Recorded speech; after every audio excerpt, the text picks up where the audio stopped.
So, at least in terms of this particular lecture, is my son, Akeem. Akeem was a typical young black male, full of energy, active, moving, jumping. He got kicked out of 4 daycare centers himself when he was a baby. When I was in the Air Force, my friends, people used to laugh. Well, what daycare center is your son in this week? It's a common thing. And and I did some things that I think connected us later on in life, and I'm going to share them with you, because I never gave up on him, and I never came down on him. I never beat him. I never castigated him. I never spent time belittling him for who he was. I understood, because I was an active young man. And people have a tendency, especially women, not understanding the difference between boys and girls. And let me give you this example. My daughters, 2 daughters, their friend would come over to the house, they'd walk up the sidewalk, they would ring the doorbell, ding, ding. You'd go to the door and they'd say, "Is Jamila?" "Yes, she is." Jamila would come out and she would say, "Hey." The other little girl would say, "Hey." And they would turn and walk down the sidewalk. And I'd be amazed at that. My son, on the other hand, somebody comes through the door, boom, out the door. He just runs right past, nobody's got to say bye to anybody. All that testosterone and energy that he has, he's out the door, laughing, talking, shooting guns, blah, blah, blah, blah, down the street. 2 different people. And what I try to do with this lecture is make women understand, get women to understand that kind of energy. And that kind of energy is not to be harnessed, it is to be guided. And I'm going to talk today about how to guide this energy. The first thing you must do in order to guide that energy is to develop a relationship with your son. You have to have a relationship with him. People ask me all the time, "Well, my baby won't listen to me. He listens to rap music. He does this, he does that, but he won't listen to me." And my question is, you had him in your womb. You had him for the first year, you had him for the second year, you had him for the 3rd year. About the 4th year, the 5th year, things started changing. So what did you do when you had his attention, his full attention? Because boys are like dogs. I mean, you come home, they're wagging their tail, they can't wait to see you, they cannot wait to see mama. They spend all that time with her. They will spend all their time trying to please mama. There's nothing else on earth for a little boy than to please mama. So what happens? How does it get to the point to where he couldn't think of anything but pleasing you at one point of his life? 10, 15 years later, he can't wait to get away from you. These are things that we're going to talk a little bit about today. I wish somebody was there to pass this information on to all black women, because particularly black women in particular, because you have been the burden, you've borne the burden of all of our trials and tribulations since we've been in this country. And you don't ever get credit for it. So now we have a situation where men, this is the 3rd generation of men who haven't been raised by men. We haven't had very little participation by men. And we're complaining that women aren't doing an adequate enough job. The question is, what happened? What did we do? How did we drop the ball? The first thing you have to do is to understand that the relationship is nothing but energy. Energy between you and your son. Energy between me and you. Energy between you and anybody else you pass on the street. You ever go into a building and meet somebody for the first time, whether it was whomever, and there was a connection between the two of them? You felt it. It was visceral. Instantly. That's just energy traveling from place to place. It's up to us as parents to make sure that the energy that goes from us to our kids is the kind of energy that will turn them on and keep them turned on. Keep in mind, they come here turned on in the first place. Let's examine how they got here. That magical, majestical night with you and whomever you were with, his daddy at that time, he gave you 300 million sperm cells. You had the egg. He gave you 300 million sperm cells. Your son won. Your son came here on purpose because he had to be very intense, very active, and very plugged in order to be the one who made it to that egg. It's like having a hand-to-hand combat with everybody in this country and winning. So it was no accident that he got here. Many people believe it was an accident long after they get here, but the truth of the matter is, Nobody comes here by accident. So what happens in that womb? He grows and he develops, and he's listening to you. He's feeling everything you feel. He knows everything you knows. What you eat becomes what he eats. What you think becomes what he thinks. What you feel becomes what he feels. So he's literally you. He has a bond with you like nobody else in business. So what happened? 3 things happen. The first 9 months he's in your stomach. The second 9 months he's on your lap and he's observing. That's how he got there. He got through the egg because he observes and he's very aggressive, assertive. He's one who explores his world. So what is he going to do on your lap? He's going to sit there and explore his world. What's going to happen when you put him down? 9 months later, he's ready to walk. We put him on the ground, and what happens? He does the exact same thing that he did in order to get to the egg. He explores. He doesn't know anything about a light socket. He doesn't know that's dangerous. He can't compute. He just knows that he's going to do what he came to earth to do, and that is explore. He's going to try to figure out who he is, try to remember why he came to earth. Your job as a parent is to try to make sure that there are no obstacles in his way so that he can find his way back to himself, the same guy who won in the womb. But if you were the kind of person who was raised like I was, or like most people were, we don't understand the significance of who they were and what they do and how they function. So as soon as he walks over and touches that light switch, get away from there. Stop that. Don't do that. No. They hear that over and over again. You're doing it because you love him. You're doing it because you don't want him to get electrocuted. There's a very good reason in your mind for doing that. What you're doing literally is taking him away from himself. Because every time you slap him, every time you yell at him, every time you hurt him, you take his breath away. And when he loses his breath, what happens? He loses his high. I'm going to show you how to let him, help him get his high back. Because once he loses his high, he loses his energy. Once his energy is low, he lives in thick, dense energy. And that's the kind of energy that he's going to plug into. It's going to be that kind of energy that he's going to have to use in order to function in this world. So what's he going to do? He's going to leave your house. He's not going to have anything to do with you. He's going to run out and find some other young brothers who came from the same dense energy. The same anger, the same hostility, the same stuff that's going on in your house is what happened in the house of the streets. And they call it gangs. And it's very hard to get through that. So, what we have to do, what I learned early on with Akeem, what we have to do, is that his energy is so high is that we have to match it, which makes it absolutely imperative that we have a relationship. How do I build a relationship with him? Is I talk to him. Boys are intellectual. People don't really understand that. If you're in a doctor's office or anywhere where people have to sit, if you had a lot of boys in here, they would be moving, wiggling, turning, doing things. They can't sit and stay in one place. Why would we make them do that?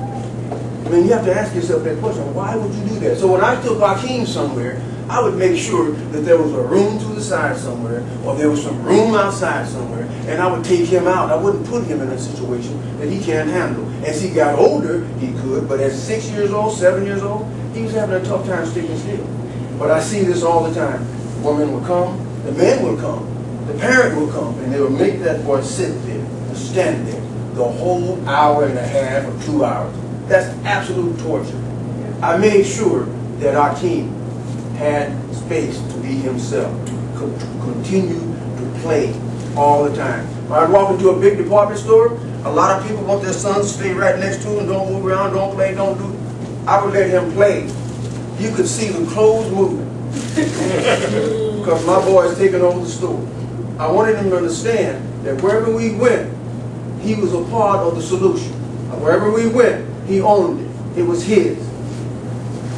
In the black community, particularly, we have this tendency to make our kids, we freeze them in space and time. Don't move, don't breathe, don't do a thing. And of course, you know there's research out that talks about how that came from our experiences as slaves, as enslaved people, when we had that we kept our babies close. And we still do that today. Other races, particularly whites, tend to let their kids roam and take over and feel a part of everything that's around them. And they guide them and do a better job of guiding them. We, on the other hand, tend to shut them down. And that's basically what happens. When you tell a kid not to move, don't breathe, don't make a noise, don't do anything, just stand there, you shut them down. They cannot breathe, they cannot move, they cannot function. Shut down, because boys were not made to be that way. Boys were made to be engaged. So how do you engage a boy when you're in a situation like that? You engage his intellect. How you doing, young brother? Oh, look here. Bring something for him for you to engage with him. I don't care how old they are. If he's 2 years old, I'm going to be talking to him. My grandson, he just turned a year. And whenever I talk to him, I hold him and I just talk to him. How you doing, man? You bought a blue shirt with you today. That's a pretty good little shirt, man. I like that shirt. Last time I had a shirt like that, I was your age. Long time. You probably remember me. He doesn't know what I'm talking about. But the important thing is that I'm talking to him, I'm engaging his brain. But the most important thing is that I'm giving him my undivided attention, my energy. Making an energy connect with him. Now he's falling in love with me. He's really in love with me. He can't wait for me to come around. He can't wait to listen to what I have to say. So sure enough, by the time he's 6 or 7 years old, who is he going to listen to? He's going to want to listen to his son or his grandfather. He's going to want to hear what I have to say. Hey son, if I were you, I wouldn't run over there and touch that hot stove because it's going to hurt. Let me show you what I'm talking about. Take him over to the stove. See, this here is hot. The reason it's hot is because it's trying to heat up the whole room. Because if you turn it off, the whole room will get cold. You can explain all this to them. They get it. Kids are very, very bright. You have to take the time to explain why, what is. Most of us never get a chance to do that. I know I did with my first daughter. As I got older, I got wise, I read more books, did more things, and I understood that you have to engage them 24/7. Everything has to come with an explanation. I know in the black community, particularly, we tend to say kids are to be seen and not heard. That's exactly the opposite of what they need. You could get away with that when you had nothing but Mr. John's farm. And you were out there in the pulling cotton, picking cotton, and it was a slow world. But in this world, this global world we live in, where people need to be plugged in, and brains need to be working 24/7, you have to engage them early, engage them often, and never stop engaging them. And that way, when they grow up, they will engage into the world. It's a powerful notion to have a relationship with a boy who can't wait to hear what you have to say, who can't wait to feel your energy when you walk in the door. And it would never leave. It would never leave. We took my son out of school in the 3rd grade because he was struggling. He had attention deficit disorder. They wanted to bring him and put him on these different drugs. So finally we took him out one day. 2 weeks before the end of school year, we just took him out of school. We were tired of messing with him. I'd been to school like 25 times that year. They got sick of me walking in the place. I got sick of walking in the place. Jumping on them, they were jumping on me. My boy would never get his work done. He'd fight all day in school and come home at night, and at the kitchen table, he would sit there with me and do his work. And I realized we're already homeschooling this guy. This guy's not doing work at school. He's doing his work here. So he had no life. He would be in hell all day in school, and then he would spend all of his evening until bedtime working on the kitchen table. I said, see, this has got to change. I've got to do something different than I'm doing now. So sure enough, we took him out of school, and we homeschooled him. And I told him, it's going to be difficult. It's going to be tough. I'm going to whip you probably. I'm joking. I'm going to beat you. I'm going to go upside your head. I'm going to do things to you don't like. The truth of the matter is, as soon as I told him he would never go back to school, contortions on his face that I never knew were there started to leave. And it was an unbelievable experience. From that moment on, he and I bonded even more than we ever had. He and his mother bonded. You know, I was there to make sure that Kai, his mother, would say things that would not take away his energy. I was there to make sure that he did not disrespect his mother. This is the role of the man in the house. Most women don't have that person in there, so that's why we did this lecture, this kind of information, so you can do it on your own. One thing is for sure, whenever his mother would say something to him that I thought was disrespectful, I would have to pull her aside later on and say, what you said is what you thought you said, but what he really heard was something quite different. This is what he heard. And she would go, I never knew that. Well, this is why they're women. And she would pull me aside, do the same thing with my daughter. Because I was always saying something that I had no business saying to them, not knowing that I was doing it. Because I'm talking like I'm talking to our king. 2 different people. And if you think I'm joking, I coached my youngest daughter's basketball team, and those girls ran me crazy. They literally ran me crazy. They were too smart for me. They were always floating up here doing things that I could never figure out what they were doing. My son, on the other hand, I can have activities with him and his boys. I don't care if it be 100 of them, and I'm on the page with all of them. And it's just easy for me. And it was easier for my daughter, my wife, to deal with my daughters. So it only stands to reason there'll be complications and confusions along the way. So one of the things we had to do was, when we first took him out, is that we had to get him to smile again, to be happy again, to love again. Once again, he had lost his high. The light socket was the school. They had yelled at him, they had screamed at him, they had told him that there was something inherently wrong with him. He couldn't keep up. And after a while, he started believing them, and his grades started reflecting what he was hearing from them. He ran into racism, he ran into many things in Texas that you probably wouldn't run into here, not to the degree anyway. But after a while, after we got him home, I didn't want to do anything but play with him. Boys have to play. So I played with him. We put away all the food, all the books and the learning and all the stuff, and all we did was play with him. Me and him went and got a bunch of G.I. Joes, and we played. Played. That's what I did. Every day we played with him. After about a couple of months, his light started to come on again. Children have this magnificent light. They really do light up the world when they function. And he started lighting up all over again. I said, now this guy, my son is coming back to me. We got into martial arts, we got into boxing, we got into grappling, taught him everything I knew. Then later on put him in karate. He went on to come forth and be back teaching other young brothers in the hood as we speak. All these things had to be done on his behalf. All these things had to be done in order to keep up with him. What he learned ultimately throughout the whole thing is that it's really up to him. After I got the school out of his way, after we got him to get his high back, he did all the work on his own. He's now a Microsoft engineer doing quite well. Wife, 2 kids, moving on down. They told him that he was going to be a drug dealer. In the 3rd grade, they were saying, if you take him out of school, you're not qualified, you don't have the degrees, you don't have what it takes to raise this kid. And outside of the school system, we have a special educational program over here we can put him in. He outstripped them all. He outstripped them all.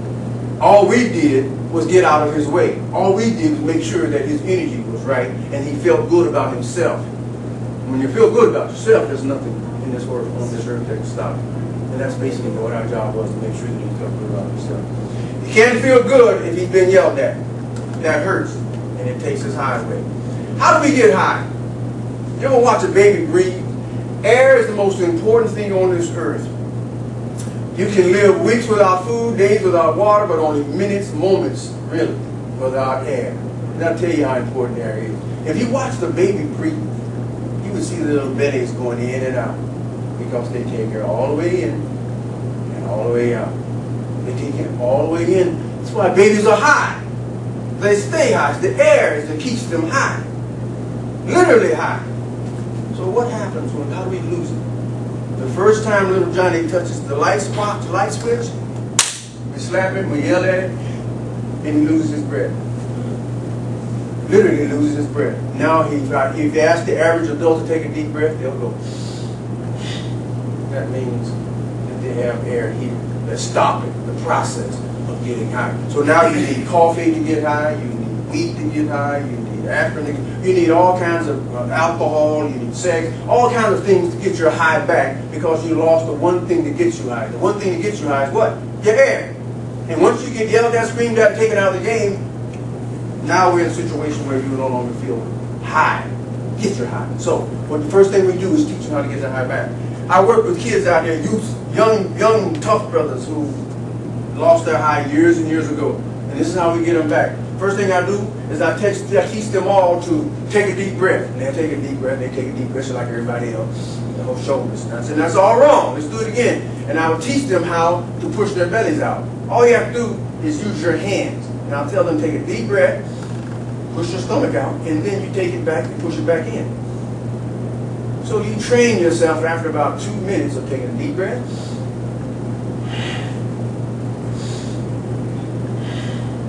In the nose, out of the nose, real simple. This is a breathing technique I got from Rolf Nifaramin, who wrote Meditative Volume 1 through 4. It's an ancient African technique that shows people how to maintain their high. There are chances they're going to be, but I don't have to get into all that. What I can do is just show young brothers how to get their high back. And what happens is, we find that after about 20 minutes of this, explaining how to do this, they get real good at it. Kids get better. Children, young people get better at it than we are. We're old, kind of crusty. They get it quick.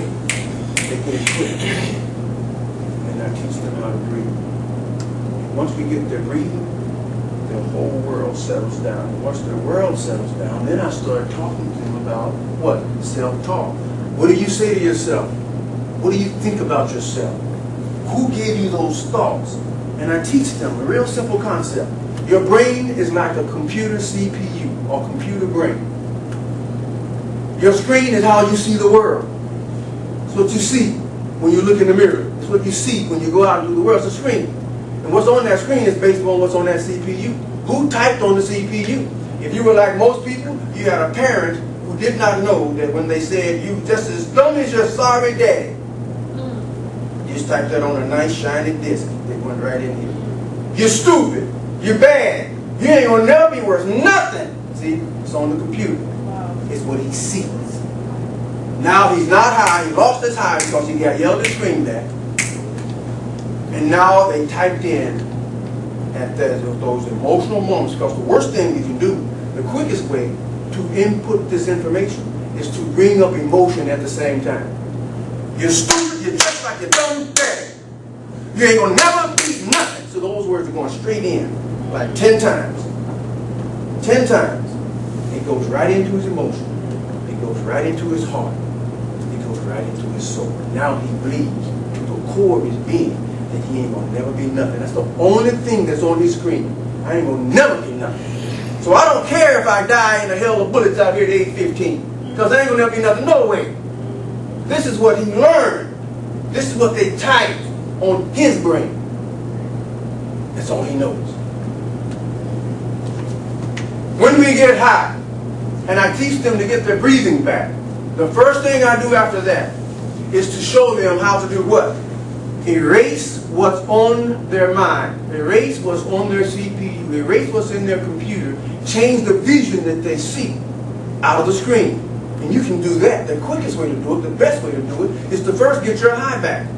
To get rid of all the negativity that you walk around with all the time. The negativity that makes you crawl up and scream. Makes your shoulders sore. The negativity that you never get rid of. Once they learn how to get the high back, all that comes back.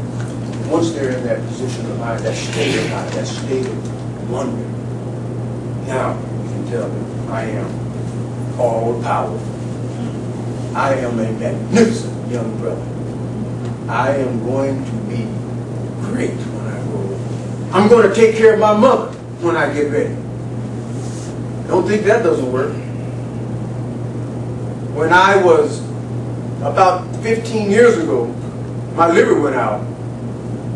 This same boy that we took out of school went to work at age 13 and brought all his money home. That was on his computer. By then, his computer said, his screen said, I am valuable in this house. In fact, I am invaluable. And everything I do, I'm going to contribute to the house. My wife and I later went our separate ways, and I was still very ill at the time. This boy, who we took out of school, when they said was going to be nothing, spend his time, his money, on his father.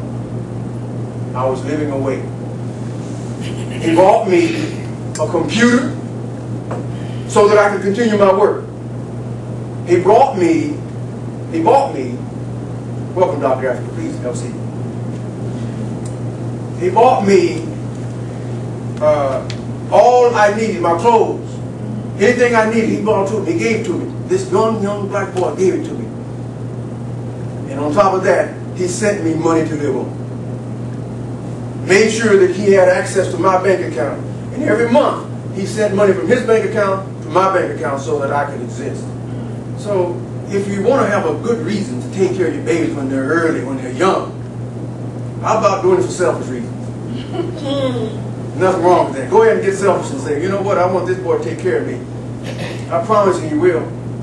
I promise you, dot all the I's and cross all the T's when he's a baby. you love him, you give it to him, you share it with him when he's a baby, I promise he'll give it all back to you. More. That's great. Much, much more. And to this day, Hakeem is in Texas now. I'm out here in D.C. He's in Texas now. And he's holding down the fort out there. He's making sure that his grandmother, his mother, his wife, his sisters are taken care of. He's the one guy that's holding everything together. Then some car problem, he's there. If there's a problem with the stove, he's there.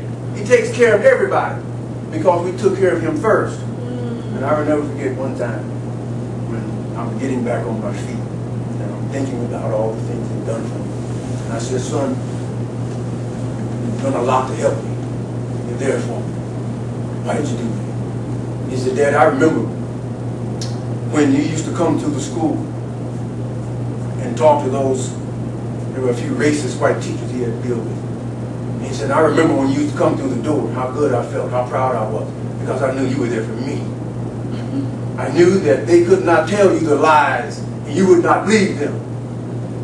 And sure enough, he said, every time you walked in there, you would keep asking questions until the truth rolled out.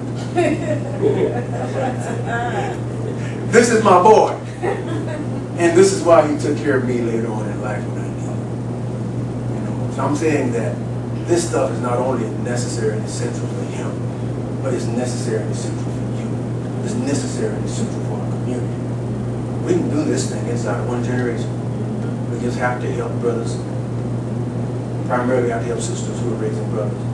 That's what this lecture is all about. How do we help women who are strapped with the burden of raising our babies? Right. So it's just as simple as going back and trying to help you get your high back.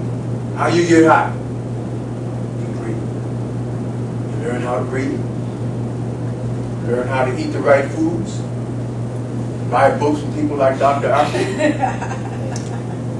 And I promise you, in the end, and by the way, we've all became vegetarian. We looked at all of that stuff when we were as a family. Now, it didn't take money, because when we were going through all this, we were homeschooling Hakeem, we were homeschooling Jamila, we were homeless twice. Once when I was sick, once when I was mentally sick.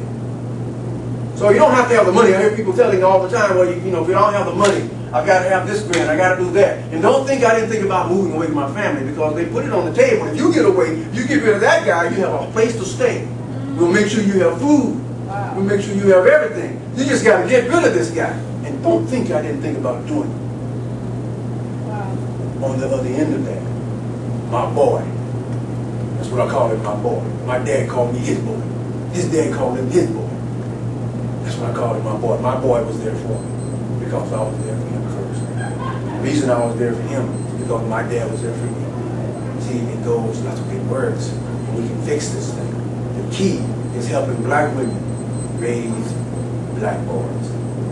It's helping you get rid of the hostility, the anger that you have for your own men in your life. The hurt that you've been through, which would happen to you, is get passed right on down to our babies. We have to help you untangle that, because you didn't get there by yourself. Those are societal issues and forces at play.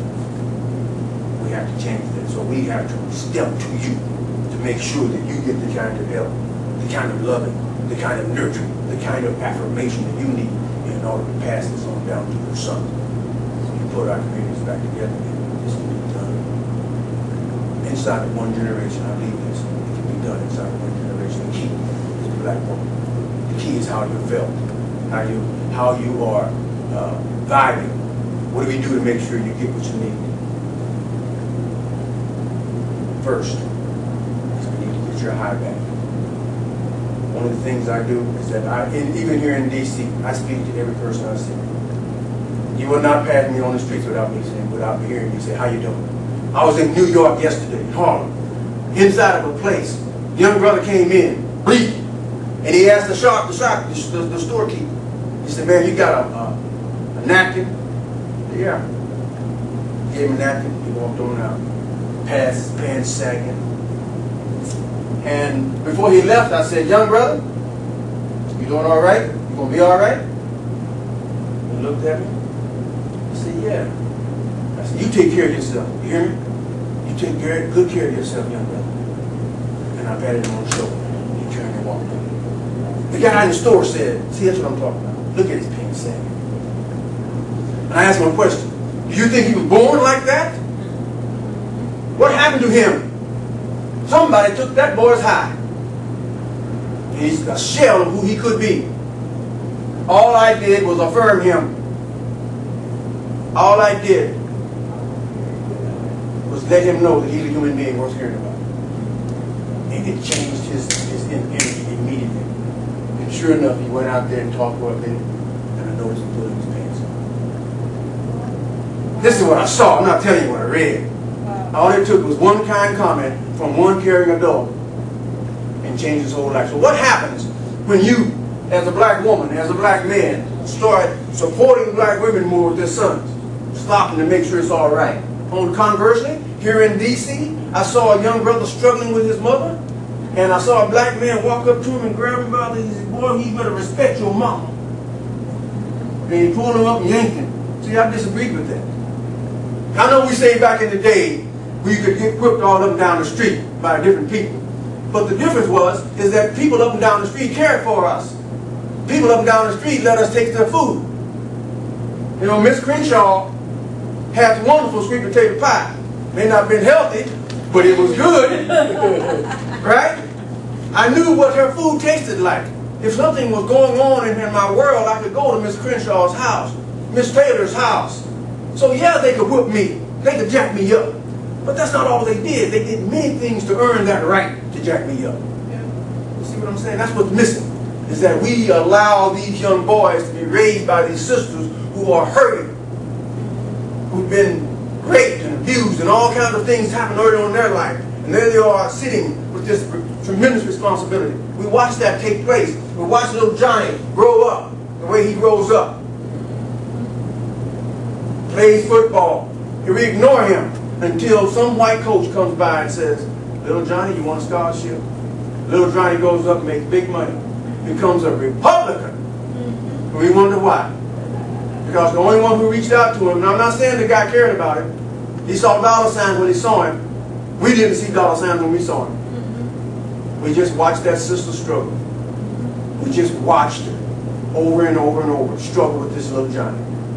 Nobody helped. Nobody stepped up to the plate. And the white boy shows up with a scholarship. Little Johnny becomes big Johnny, big football player. He leaves the community. He never comes back. Don't want anything to do with us. See, we did that. That's us. That's on us. So, in closing, let me say that if you extend, all of us extend every effort in trying to get our high back, learning how to breathe, learning how to chill, and learning how to give out good energy. Because I promise you, you give good energy, you receive good energy. So let's start acknowledging our young brothers on the street, our young sisters on the street. Validate them with a simple hello. How you doing? Well, not hello, hello. How about hi? How about hi? How are you doing? You'll be all right. Do you need anything? What's going on in your life? You can change the whole world inside of one generation. Trust me. Kunta Kinte told Kissy the same thing his father had told him in the Manly Guitar. Held him up to the heavens. Fin killing the wrong lay warata card at the tea. Fin killing the wrong lay warata card at the tea. 3 times. Fin killing the wrong lay warata card at the tea. Behold God, face of God, the only thing greater than you. Let's give that to our babies. Let's give that to our sons. And the only one who can give it to them at this point, at least 70% of the time, is the black woman. We will support you. You support your son and put your whole order, put order back into this world. Thank you for listening. Any questions?